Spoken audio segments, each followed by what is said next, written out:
Good morning. Today we have Jen from Warriors for Children with us. She is the executive director, and we're just so thankful. Good morning, Jen. How are you? Good morning. I'm good. Thanks for having me. Super excited to have you, Jen. We've had the opportunity to meet with you and to spend some time with you at your place. And so we just know you're full of knowledge in so many different ways. So to Yes. start this interview, we'd love to have you introduce yourself. Just tell us a little bit about who you are and what you do. Yeah, so I'm Jen. Everybody calls me Jen Corbett, like one word. Basically, I'm a registered nurse by trade. I've been a nurse for 25 years.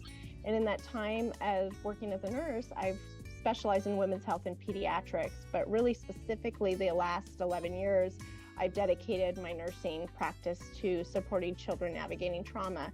And so I do that through county contracts, supporting through the SART programs in San Bernardino County.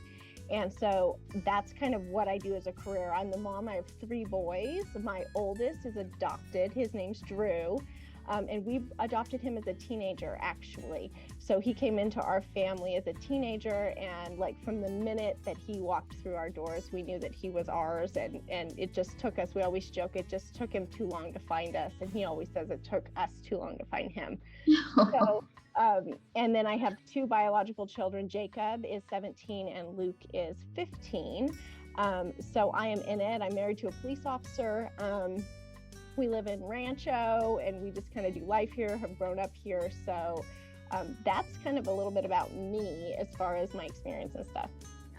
Well, we definitely already know that you have all this knowledge and wisdom from all of these different places, and it just you were able to put that together so beautifully. So now we know where it all comes from. Well, we do know that you focus a lot on trauma work, and one of the questions that we have for you is, what can you tell us about this trauma-related work when it comes to children and youth?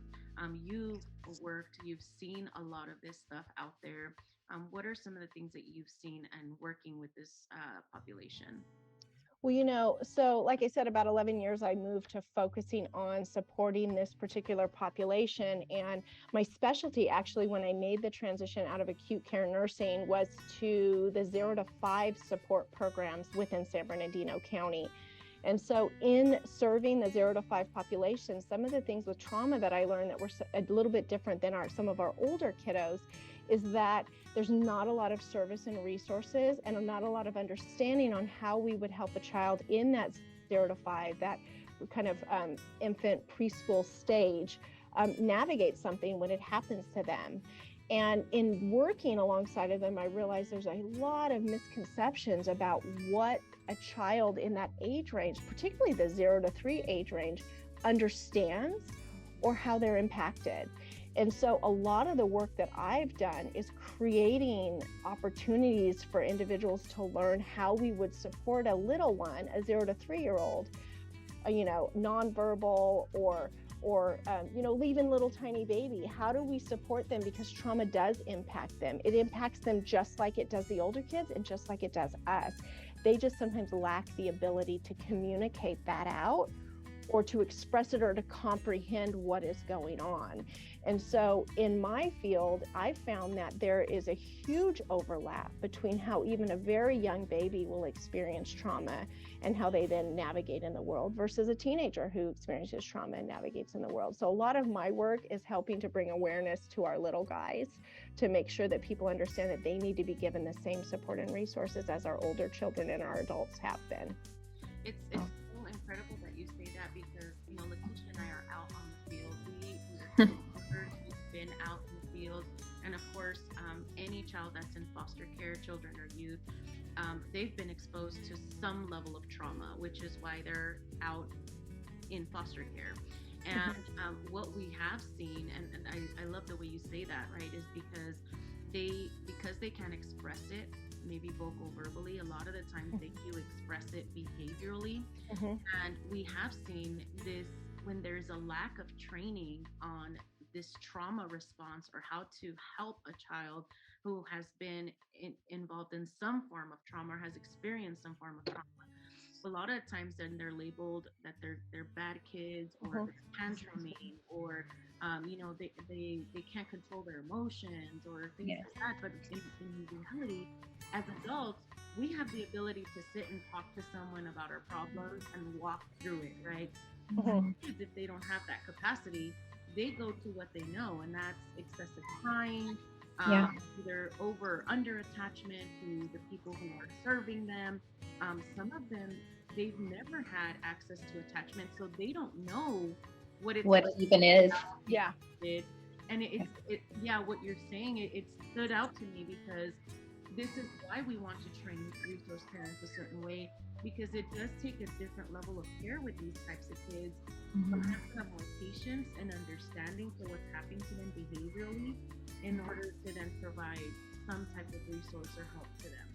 Yeah, absolutely. And you know what, there's two sides to this. So in the behavior, really helping the caregiver understand, like you said, that this behavior is a reaction or a response to something that's happened to them, and how they're trying to figure out the world because of that.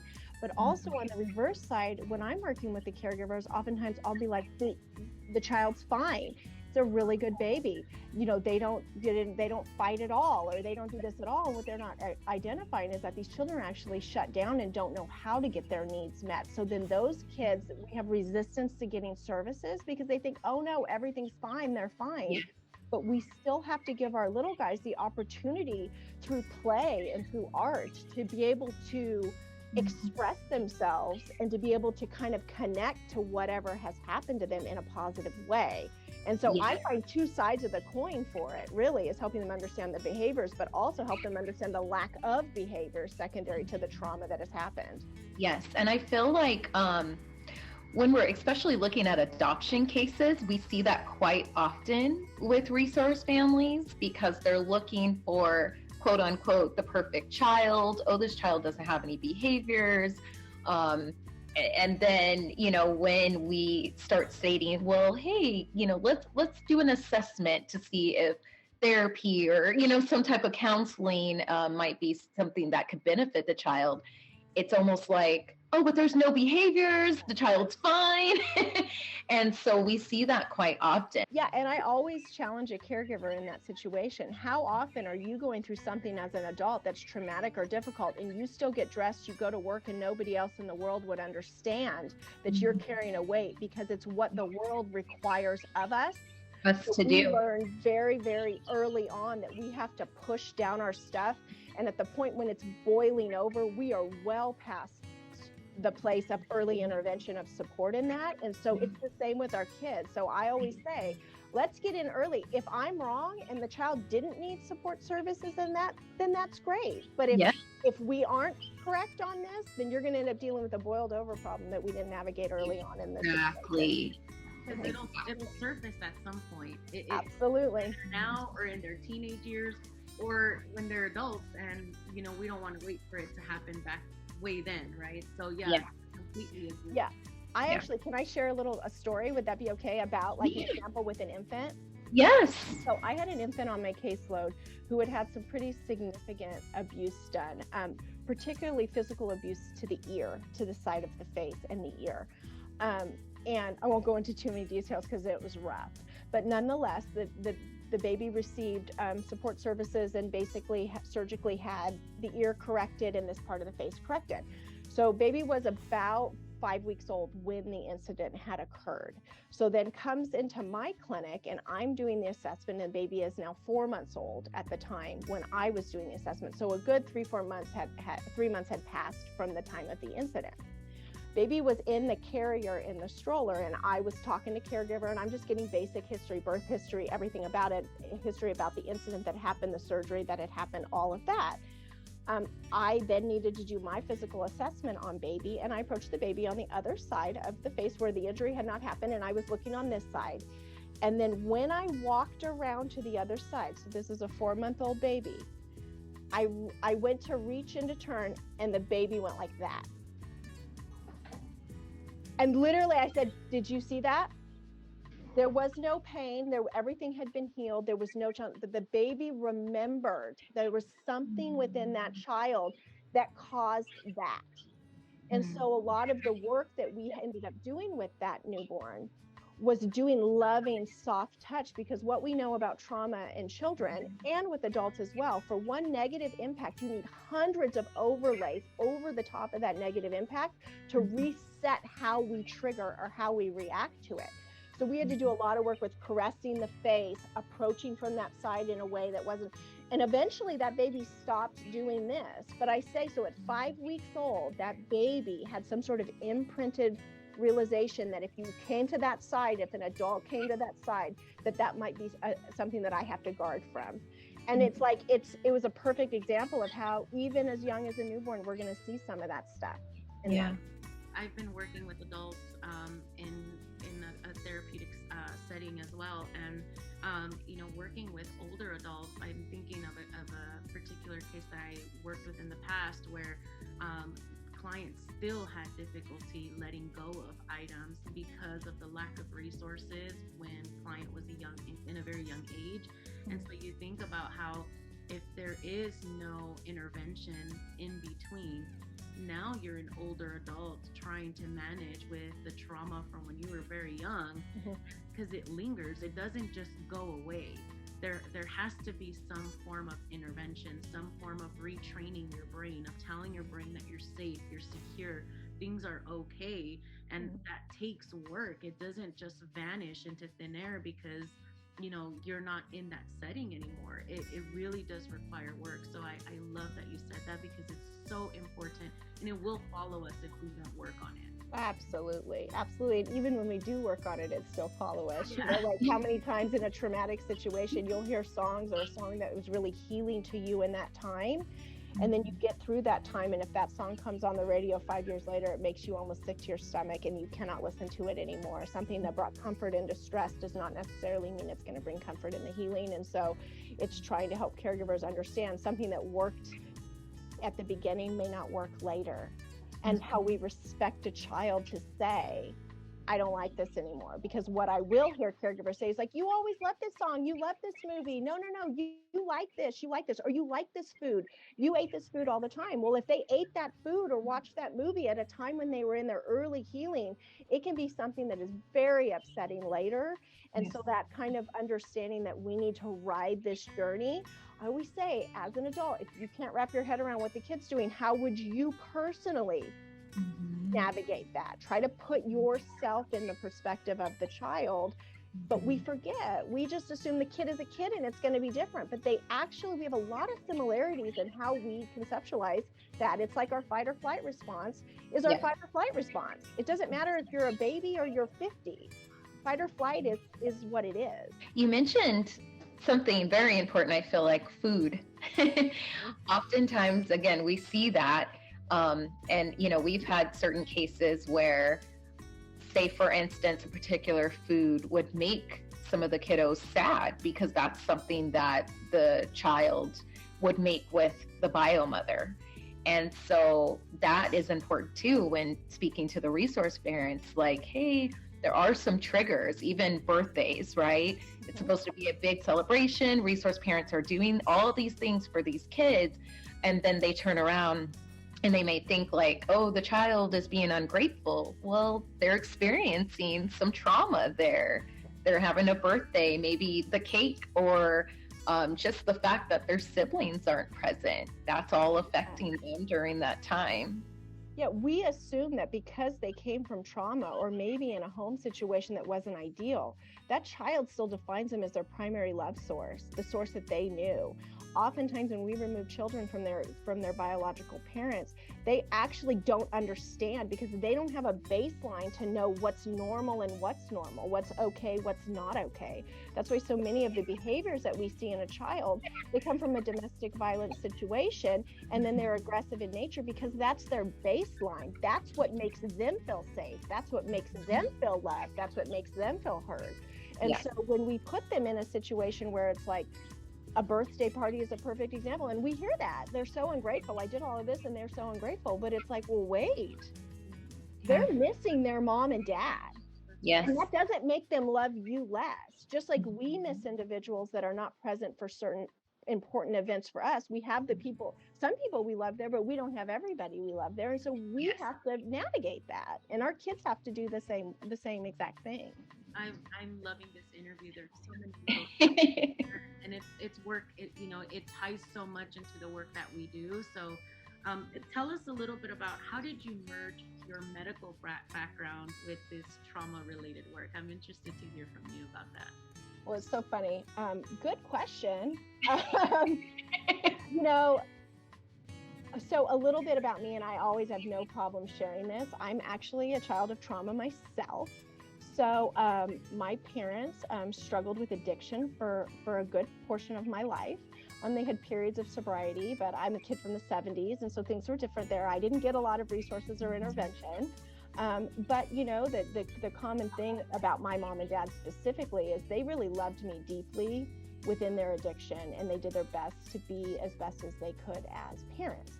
So inside, I kind of have said, I've always felt like God has kind of put a knowing in me that I can see things in children that others can't see. And it's just like that. You can recognize your counterpoint, or you can recognize something in someone else. And so early on, I knew I was going to be a nurse from the minute I was born. My grandma, my mom, everybody has said, oh, I was always taking care of something, right? I'm the caregiver type. So I knew I wanted to be a nurse. And then so I immediately went into pediatrics. So pediatric ICU, I worked for Children's Hospital Orange County. I was a pediatric nurse, like first, I would say.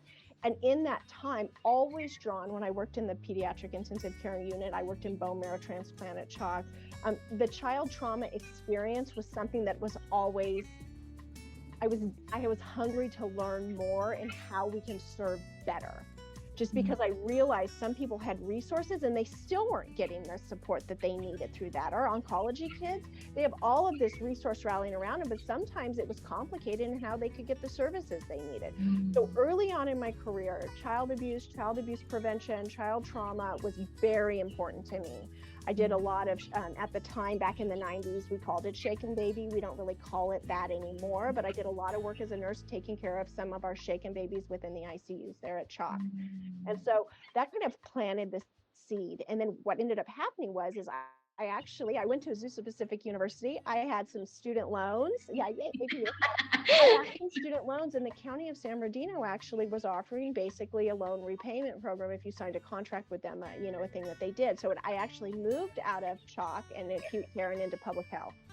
And in my time in public health, I fell in love with community, serving within my community, serving kids and women within the community. And so I did that for quite some time. And again, child abuse prevention, immunization prevention, public health crisis related work, and then and poverty, supporting those below the poverty line, because that's a lot of who our public health client is those below the poverty line and those within struggling through addiction.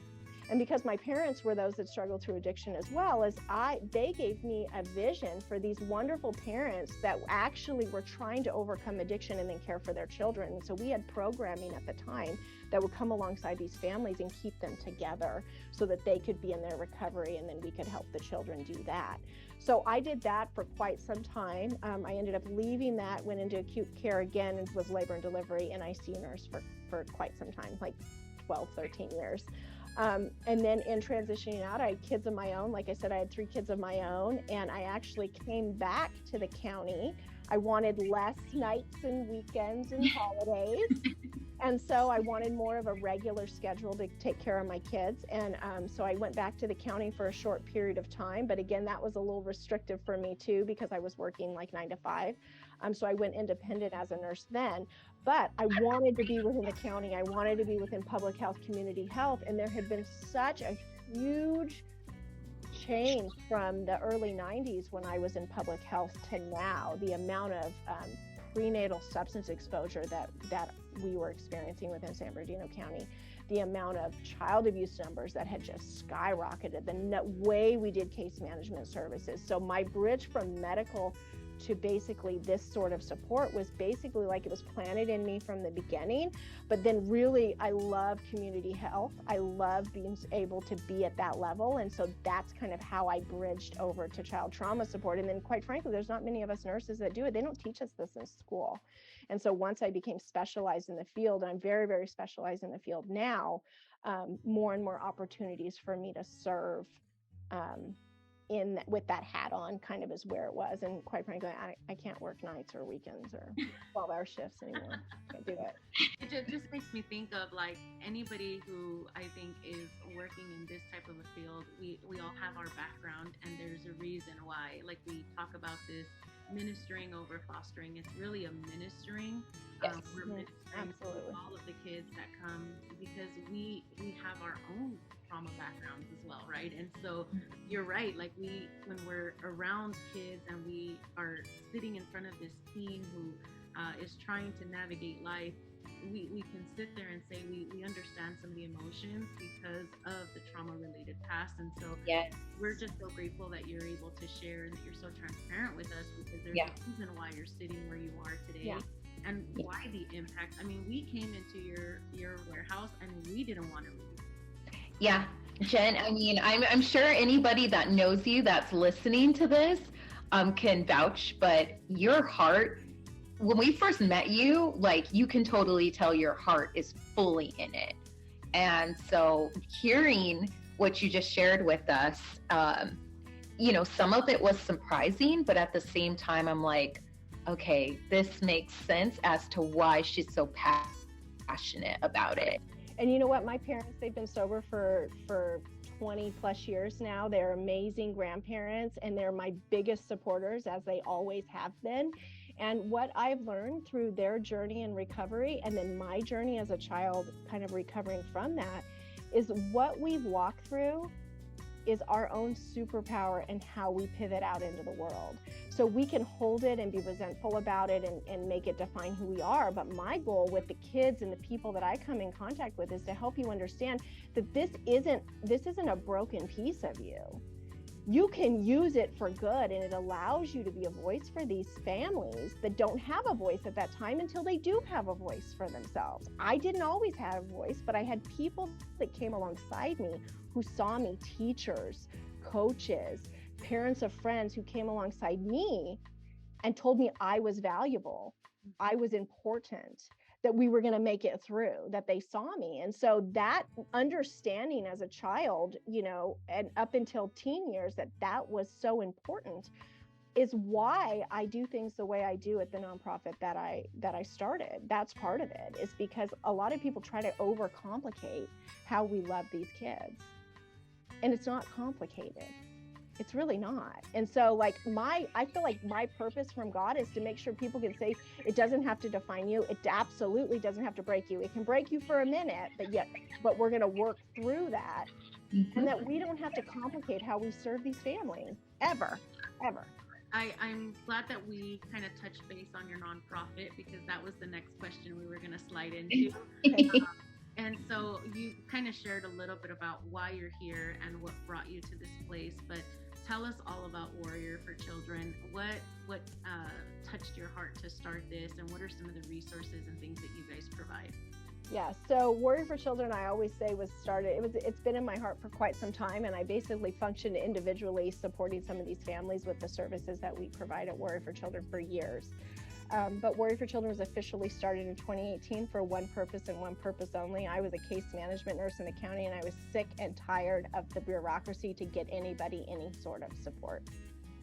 So I always say, you know, when we give tours over here, I'm like, yeah, we were born out of just sheer frustration on how hard it was to get a box of diapers or a free training class or an experience for a child without 57 pages of paperwork, income disclosure agreements, utility bills. And so I just basically went to Amanda, my co-founder.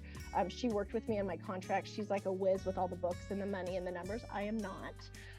And so we were already working together, and I just said, I can't take it anymore. Like, I'm literally out of my mind, exhausted, trying to get support for these families in a way that gives dignity and gives hope and brings joy and brings light into a space. And so APU always taught me in nursing school, if you can't find it, you better create it, because that's what we were meant to do. So we just head down go at the Starbucks at 19th and Carnelian in March, April of 2018, and we just haven't looked back since then. So Warrior for Children is located in Upland, and we provide 3 pillars of support to children navigating trauma, not just in foster care. So any kiddo navigating trauma, we have partnerships with foster family agencies. We have partnerships with all our child trauma support centers within San Bernardino, Riverside, LA County, Department of Children and Family Services, churches, schools. So we can support anywhere from a child that's in foster care or has undergone physical, sexual abuse or neglect, or a child who's lost their home in a fire, or a parent has died suddenly, or anything traumatic, really, a bad car accident that has, impacted that child. That's who we show up for. So our lane is child trauma. But there's a lot of overlap within foster care because that's 100% child trauma, almost it doesn't even matter how you look at it or what happened. And so we provide tangible new resources, really good resources to every child. We believe that children who have been in a hard space deserve new, quality items without a lot of questions.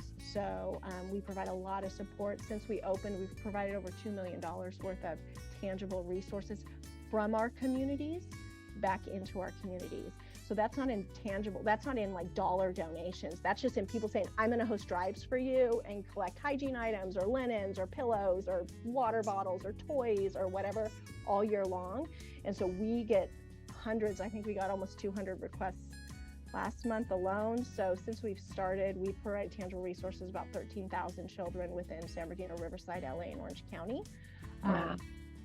So tangible resources is one of the big things that we do. We also do trauma-informed education support because, like I said, where do you get support if you've taken in a child that's navigating a tough space? It's really hard to find education on this because it's limited in what they can get. So we provide trauma-informed education. We try to do a couple trainings a month to give people opportunities either in person or in Zoom.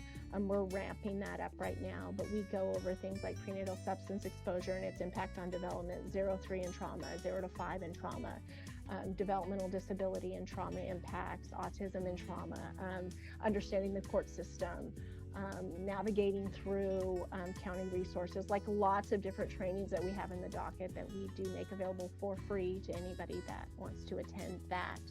And then our last thing is our Experience Depot, which we launched initially in 21, and we're now in the 22-23 expansion of that. So we provide small group experiences in a trauma-informed setting with peer buddies for children 0-12 to do kickball or art or STEM or animal therapy. We do have an animal therapy program that I run with them with some donkeys and some bunnies and dogs and all of that.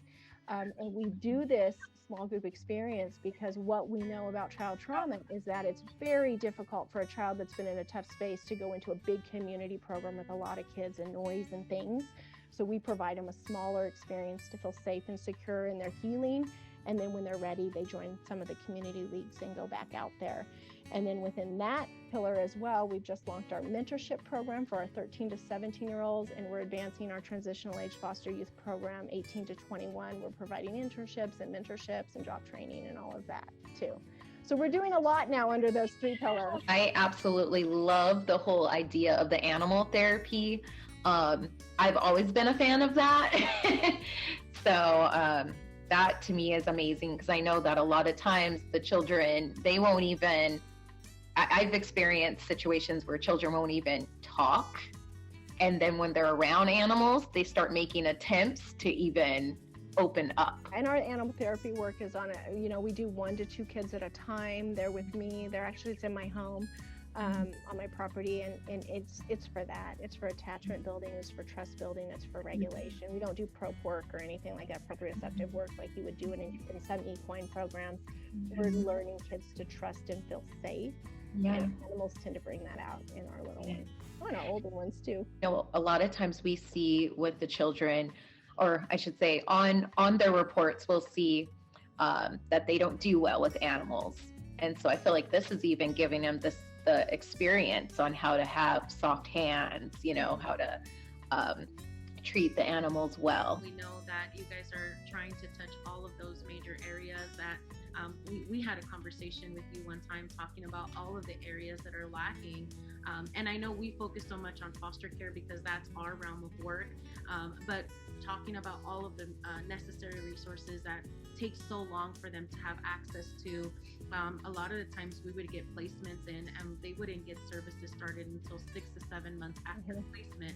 So we're talking about this transition and adjustment, and then having to wait for delayed services and all of that. And so we just love the fact that Warrior, you guys are just there for whatever is needed in whichever way possible. By the way, Amanda is incredible. We absolutely love Amanda as well. So thank you for mentioning her today. Yeah. But we're talking about this animal therapy. And I'm glad Lakeisha brought that up because that's the next question for us. So we got to meet Moses. We fell in love with him. He's only 10 of them. And Moses is a dog. He's not a donkey. But tell us about this animal farm, because we did get to see some pictures of some of the donkeys and the rabbits and all of that. Which I hope to meet one day. Yeah, of course. They love visitors for sure. But tell us about that, and how have you seen that helps children cope with their trauma? Okay, so Moses has a wife now named Belle. So we added a golden to our team. Her name is Bella. We call her Bella Boo. And they're in love, so it's awesome. But basically, so we have two Goldens, Moses and Belle. And Moses is, as you guys know, he would help me visit at certain clinics or around other kids early on. He just was born natural to be a therapy dog and to offer support. And then Belle actually is about as perfect as Moses, if you could believe it. Like, God had his hand in placing her with me and how it came about. That was a long time coming, actually a couple years, to finding the perfect fit to our team. So we have the two dogs. They spend quite a bit of time in the Impact Center over here, and they love on our volunteers. This is hard work that we do over here. They love on my staff because, we don't hear the stories every day. I do, but they don't. And so, but sometimes stuff does happen, and they support me as their like leader, and they know it's hard for me sometimes. So Moses and Belle are here as a support system for us. And then we have Root Bear and Miles, our bunnies, which came in amazingly during COVID, because a lot of our services actually went on Zoom or telemedicine. And to try to get a young child under the age of 5 to engage on telemedicine, that can be tricky. But man, you put a bunny up on that screen and they're ready to engage and tell you all kinds of things about them. The bunnies are used basically, again, light touch regulation. They learn that bunnies can be harmed and that they're fearful. And so it teaches them to be gentle and delicate and that. And actually, believe it or not, oftentimes the bunnies become the favorite animal of the 5 weeks that they work with us. They love holding them in their lap and being able to give them kale and do whatever they're going to do to them. So we have the two bunnies. And then we have 3 donkeys, so 3 girls. We call them the princesses. So we have Kentucky Rain, Sassy, and Willow. And basically the work we do with them is we set up tables, like an art table, in the donkey area. And we do education about donkeys and learning about them as the donkeys are kind of roaming around where we're at, and come up to the table and the kids get to pet them. And then it teaches them to kind of transition from this preferred task of being with the donkey to then this homework assignment or something that we're doing. And then the reward is they get to brush them and walk them and feed them and do all of that kind of stuff and learn about the animal itself. During our animal therapy, they leave with homework assignments. They have to come back the following week and teach me something I didn't know about any of the animals that we have at the farm. And then we use that. What I have found that the animals do is they create a sense of calm and trust, and just a desire to do something. The kids don't realize that we're actually doing treatment because they're working. They get control. They get to be part of something bigger than themselves. And caring for an animal always helps all of us understand that there's something bigger than us and things that require us to behave and to love a certain way so that they feel safe. And 2 of my donkeys are trauma donkeys, actually. So what that means is they were severely abused and rescued from a very difficult situation, Willow specifically. And so I use Willow's story because now she's beautiful and healed and loving and wants to be touched, but she didn't used to be that way. I couldn't even touch her. We would have to corner her to get a halter on her so that we could get medical care or anything we needed to do.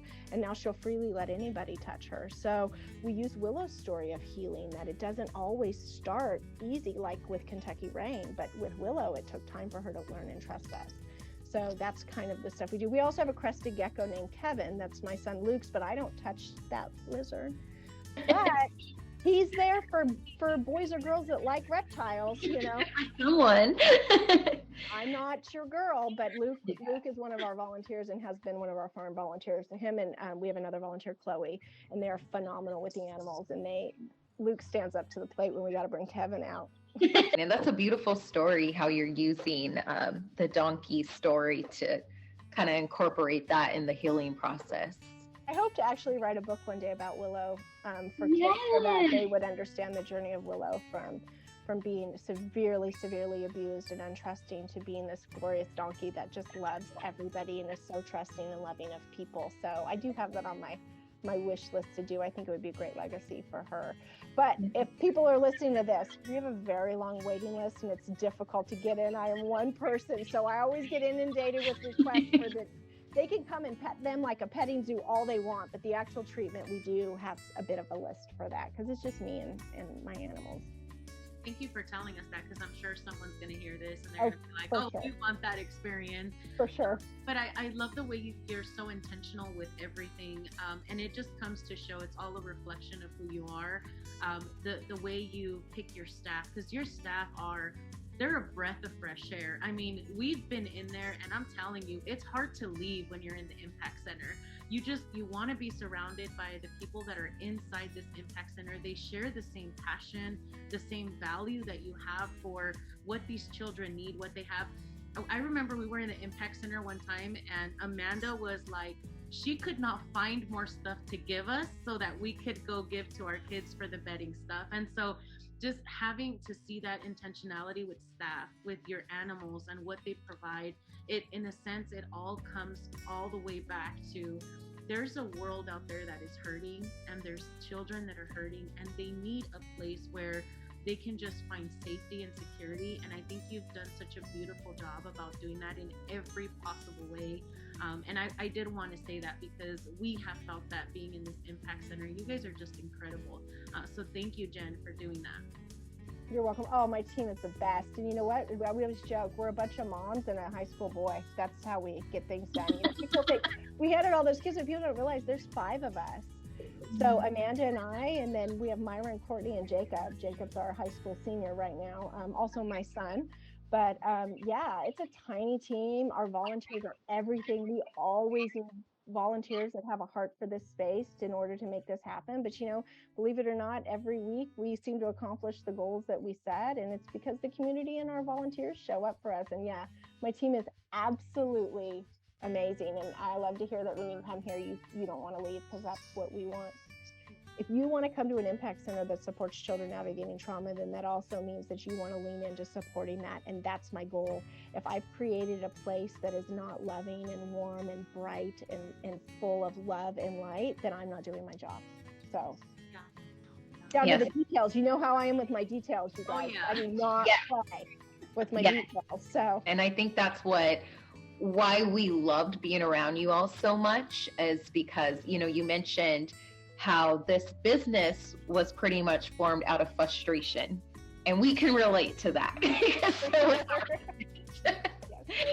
So, and we definitely seen in every single detail. I mean, from how your staff interacts with us and everybody that steps into your office, as well as the decor, everything makes you feel like it's just a warm environment. Well, I mean, why is it when we're going to places that serve foster kids or county places, like, why are they so, I'm gonna get myself in trouble. Why are they so boring? You know, they smell like that and look like that. I can't figure it out, right? That's the reason why we are here as well, because I think it's just a priority. I think that not too many places understand this environmental impact, right? When you walk in through the doors of a place, I think about placements when they're coming in and they're doing their intake and their initial paperwork, getting ready to get sent to this new home that they're going to be in. If they're walking into a place where people are burned out, you know, frustrated, you can tell they don't want to be there. The environment looks cold and sad and damp. I mean, what should I expect from the rest of my experience? And so Lakeisha and I already in our mind, I mean, we're still, our county contract is pending, and we're praying that comes through soon. But we've already envisioned what our visitation room is going to look like. We're going to hold our intakes. Our kids are going to sit in this visitation room, have access to these toys, because that's how you transition them in. But I think you're right. It's maybe this is a little bit of a call to action. If there are any foster families that are listening to this interview, this is not to judge, because this work is hard. I think, Jen, you said that so beautifully. We also need to have a place of emotional support, because we do get burned out. Sometimes we have more cases than we can count. Sometimes we don't have enough space to process. Sometimes the heaviness of what we see. I have vividly in my mind a case that I will never forget. I had to step out. Yeah. Because it was so hard for me to see. Yeah. And, you know, those are things that I think people don't realize as social workers we go through, and you guys go through as well. You're working with kids who they've experienced trauma. So something bad happened in their life. Something really bad happened. And I think I'm feeling the weight of it from that question that you asked, because we're in it. Yeah. We're out in it. We walk the walk with our kids, especially as FFAs. We see our kids way more often than county. We're seeing our kids 3 or 4 times a month. So we're in the home. We're dealing with the resource parents that are dealing with the trauma and how it's coming out and how it's being exhibited. So I think to answer your question, maybe this needs to be a call to action, where there needs to be more intentionality for this place to be a refuge for our kids. You know, also how we support our foster parents needs to be a call to action. If I mean, you want to get me all bent out of shape as I hear someone, well, they get paid to do that. Excuse me, I'm sorry. Yeah, they do. And don't get me wrong, there are foster parents that are in it for the wrong reasons. But if I add it all together, my 15 years of working alongside foster parents, I do not find that to be the majority, actually. I find that to be a minority. And the ones that are not in it for the right reasons don't last. Do not last. And if they do, it's by some other sort of weird freak thing. So I think that's important for people to understand. So then what I'm always telling my other FFA partners is, if you're in this foster home, and let's say these are good people, these are good foster parents, and maybe their home environment is a little dark, or you're feeling like what's going on. My question to them when I was going, are you okay? Like, do you need a fresh candle? Do you need a new shower curtain? Like, what can we do? The things, a cool pillow, like what can we do? Because if they're truly in the trenches serving these kids and dealing with the behaviors and dealing with the visitation and dealing with the court cases and dealing with all the other things along often with their own families, they need to be seen too. And so it's reciprocal. It's like, that's a sign of something's not right, and how can we best support them in that? Lakeisha and I have talked so much about this is rather than this just being an employment, because unfortunately we come from that work, right? And so we have seen resource parents that are doing this as an employment. But it's not the majority. No, not at all. They're very easily weeded out. But yes, and I have talked so much about creating this partnership. This is a partnership between the FFA, the county, and the resource parent to provide this entire safety for these children. Yes. And if we work together, then we're more likely to make an impact in the life of this child rather than we're working against each other. And I think you're right. Maybe, this interview, there's a reason for this conversation. And we've never strayed away from the raw and the transparent. This is what we do in this interview, right? I love it. Maybe it needs to be seen more that way. If this is a collaboration, it's not an employment. It's a reimbursement for the services you're providing to these children. So if it's seen as I'm getting back, because they don't even get back enough for what they have to provide for the children. Yes. They do not. Yeah. There's no way. Especially with the cost care, extra clothes, come on. There's none of that. It's so expensive. All the food, all of the things that they need.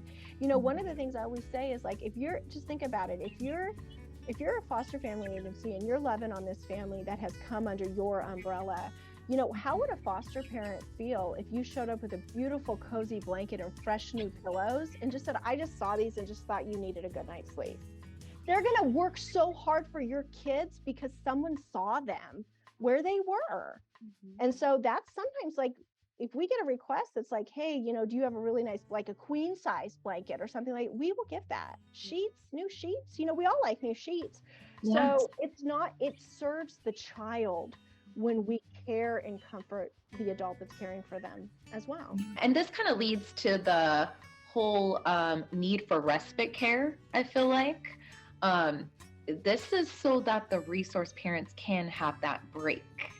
We all need a break. I know I need a break sometimes. So just to have that available, I feel like that is like that breath of fresh air as well. Just to go out, get a coffee by yourself or have a date with your husband, come back and feel refreshed.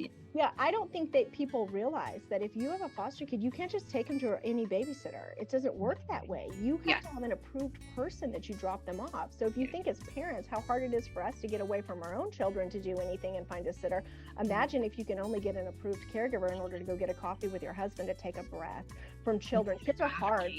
Trauma or not, kids are super hard, right? Yes. And so I think people don't realize, I know people don't realize. Yeah. That's an action. It's not, you don't call somebody up to come watch your kid if you have a foster kid. Yeah. Yeah. Well, yeah. We're on this conversation, Jen, because you are a wonderful advocate for our resource parents, and they're going to be so happy to hear this interview. Based on the work that you've done, and again, you work with more children than just foster care, but we focus on foster care for the purposes of what we serve and the population we serve. But what are some tips that you can provide foster care parents in their work with kids in foster care who have experienced some form of trauma? What would you give them as some tips? Okay, so I have a couple. Number one is learn to kind of pivot and respond from a place of grace for yourself and for them, the children in your home. So if you don't know what that means, I highly suggest you spend some time in understanding what grace looks like. And because in understanding of grace, what you understand is that we're all people that are going to make mistakes. And so, I know it sounds like all mindfulness-y, and I'm not a therapist, but I'm a nurse, but still, grace is important because you're going to mess up as the resource parent and they're going to mess up as the kid.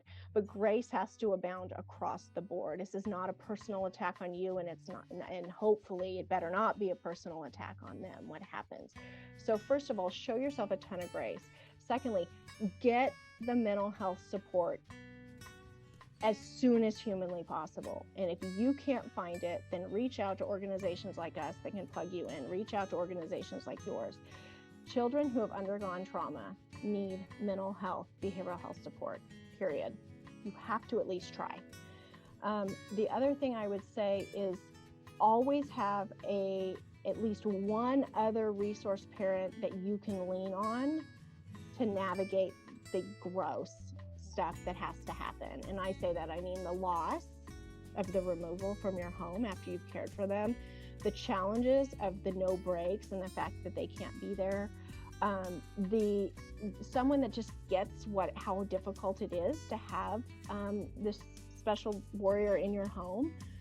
Just make sure you have that. And then I think my fourth and final piece of advice is listen to the kid and empower them to have some control in everything that they do during the day. So what I mean by that is this: if you're constantly, we want you to set up a structure and routine, because structure and routine brings regulation.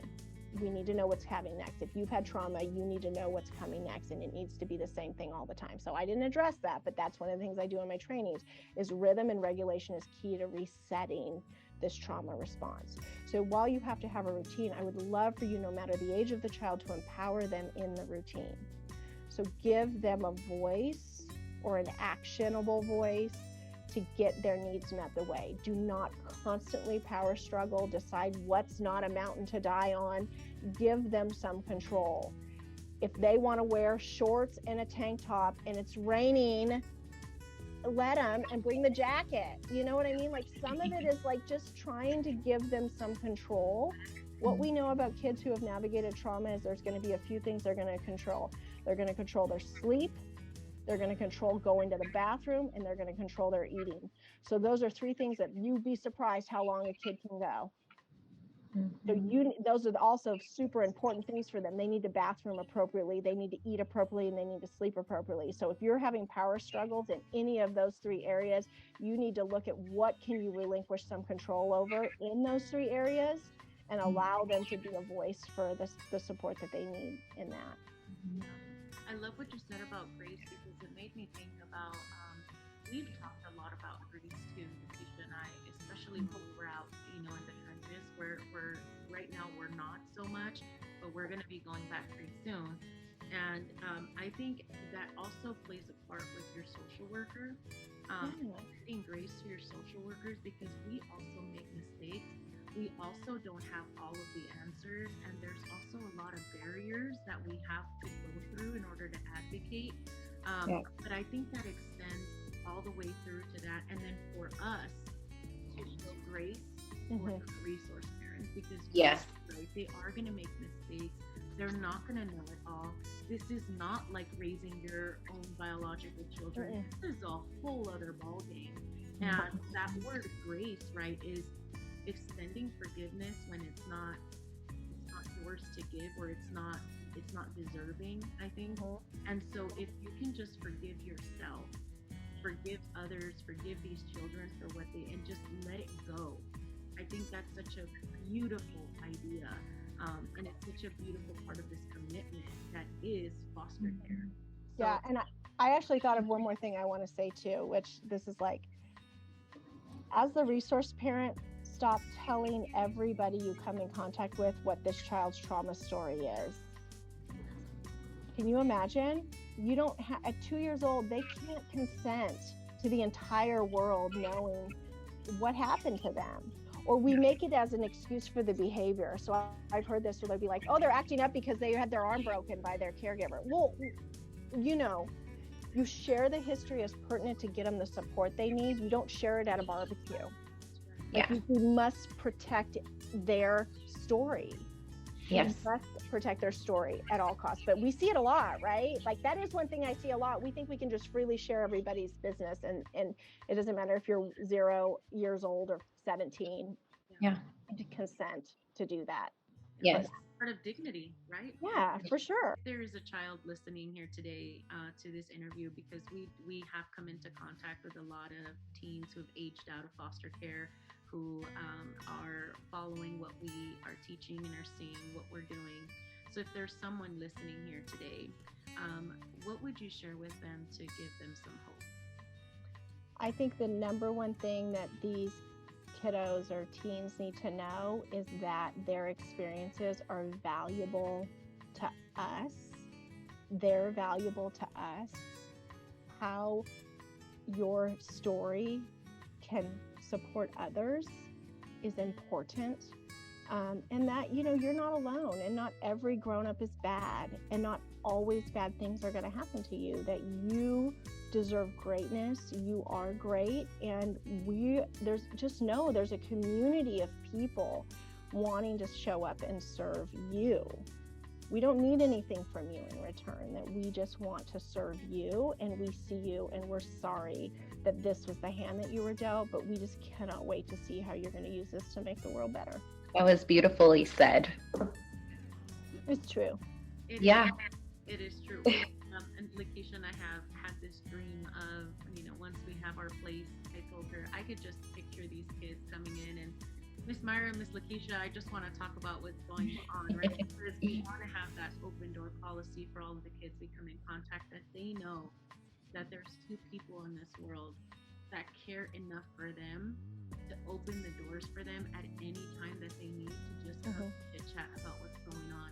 Because we have met some wonderful individuals out there who are trying to manage life, and it's like you said, it was a card that they were dealt that we had no control over, but they do have so much control over what comes next. And we can't change what happened to them, but we can help them find what they want to do with it. So stop, that question of why did this happen to me is what for? What did it happen for? What comes next? This idea of looking forward. And gosh, it's just such a beautiful place to serve this population for us, because we've learned so much. And I think our hearts just aren't big enough. We wish No, for sure. I love what you said too, because it's all about your environment. Like if you're told like you're not going to be anything, you're stupid, any negativity, that child's not gonna flourish at all. But when you put them in a positive environment, and I know Myra and myself have seen examples. I personally just saw one of the kids that I used to work with accomplish a huge milestone. And I was crying like a big baby the whole entire time. But it's just knowing that these kids have so much potential and they just have to realize it. And having your team come and support them, and place FFA agencies like SNL and tons of other ones out there. It just means so much, when you have people that truly believe in these children and help them to ignite something within them, right? That they didn't even think that they had. Right. Absolutely. Yeah. We need them so badly. Yeah. The world needs them so badly, and what they know, for sure. Yeah. Yeah. Yeah. We're getting ready to conclude this wonderful interview. I think, Jen, if we could have you here another hour, we definitely so much more that you could share with us for sure. But we know you're a very busy person. So tell us where people can find Warrior. Where can they go to look? If there's someone who has children or youth that have experienced some form of trauma and they're looking for some type of resource, where can they find you?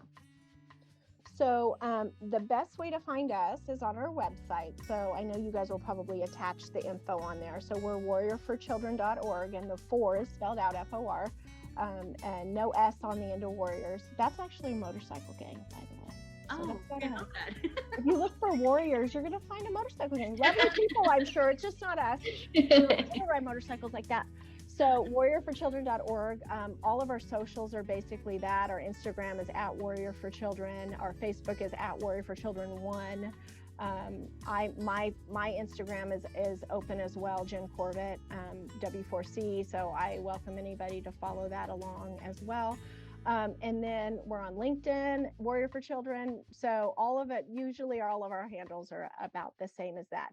As far as how resource parents connect with us, is we encourage you to connect through your FFA or your county social workers. So we generally don't take people who walk in off the street. There are certain situations where we do support that, but we are partnered with so many foster family agencies within all the counties that we would always encourage you to go to them first and say, hey, do you know about Warrior for Children? They can say yes or no. And you know what? If they don't know about Warrior for Children, I'm willing to have them come take a tour and become a partner of ours. We don't turn any FFAs away. If they want to partner, we will partner.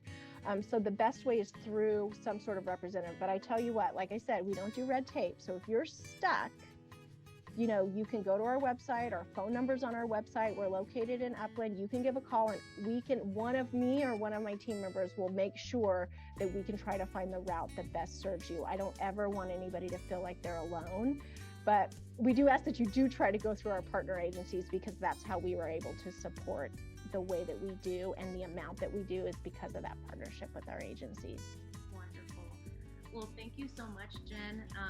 I absolutely love this interview. I think there was just so much. Yes. A little bit for everyone, and even for us. We always learn so much from you when we're around you. I just want to say thank you. I mean, there has been so many times you all have blessed our agency, even to the point where Myra and I had a vision in our mind for dinosaur bedding for our next bedding request that was going out, and then had a kiddo that needed bedding that loved dinosaurs, and then Amanda is calling us saying, hey, can you use dinosaur bedding? So I mean, you guys have been so gracious and just a pleasure to work with, and we appreciate you taking time out of your busy day to talk to us and our audience. That's my pleasure. My pleasure. So much, Jen. Have a wonderful day. We're so grateful for you. Okay, thanks. You too. Bye, guys. Bye.